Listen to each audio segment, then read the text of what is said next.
পারভেজ হত্যায় ৩ জন 7 দিনের রিমান্ডে। প্রাইম এশিয়া ইউনিভার্সিটি থেকে সাময়িক বহিষ্কার। 2 ছাত্রের বিরুদ্ধে ব্যবস্থা নিতে অন্য প্রতিষ্ঠানকে চিঠি। ছাত্রদলের বিক্ষোভ। প্রাইম এশিয়া বিশ্ববিদ্যালয়ের শিক্ষার্থী জাহিদুল ইসলাম পারভেজ হত্যায় 3 জনকে 7 দিন করে রিমান্ড দিয়েছেন আদালত। হত্যায় জড়িতদের গ্রেফতার ও বিচার দাবিতে বিভিন্ন স্থানে বিক্ষোভ ও মানববন্ধন করেছে ছাত্রদল।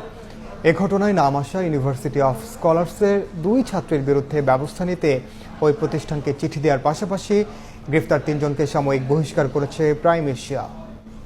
সোমবার দুপুরে রাজধানীর বনানীতে বিক্ষোভ করেন প্রাইম এশিয়া বিশ্ববিদ্যালয়ের শিক্ষার্থী সহ ছাত্রদলের নেতাকর্মীরা। এতে যোগ দিয়ে বিএনপি নেতা ইশরাক হোসেন অভিযোগ করেন, পারভেজ হত্যায় বৈষম্য বিরোধী ছাত্র আন্দোলনের লোকজন জড়িত।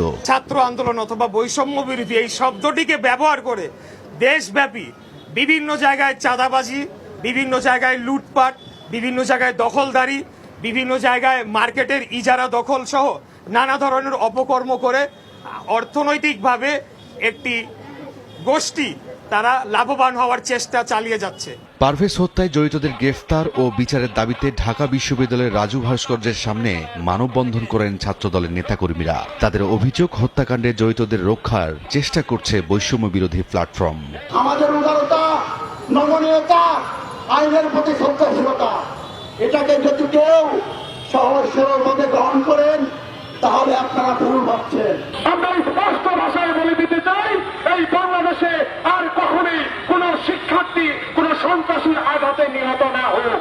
পারভেজ হত্যায় জড়িত 3 ছাত্রকে সাময়িক বহিষ্কার করার পাশাপাশি তদন্ত কমিটি করেছে প্রাইম এশিয়া বিশ্ববিদ্যালয় কর্তৃপক্ষ। বলছে, এই ঘটনায় যে 2 নারীর নাম আসছে তারা বনানীর ইউনিভার্সিটি অব স্কলার্সের শিক্ষার্থী। তাদের বিরুদ্ধে ব্যবস্থা নিতে ওই বিশ্ববিদ্যালয়ের উপাচার্যকে চিঠি দেওয়া হয়েছে। আমরা সাময়িকভাবে তাদেরকে বরখাস্ত করেছি অলরেডি, এবং একটা তদন্ত কমিটি আমরা করে দিয়েছি, এবং তদন্ত রিপোর্ট হলে তার এগেইনস্টে আমরা পার্মানেন্ট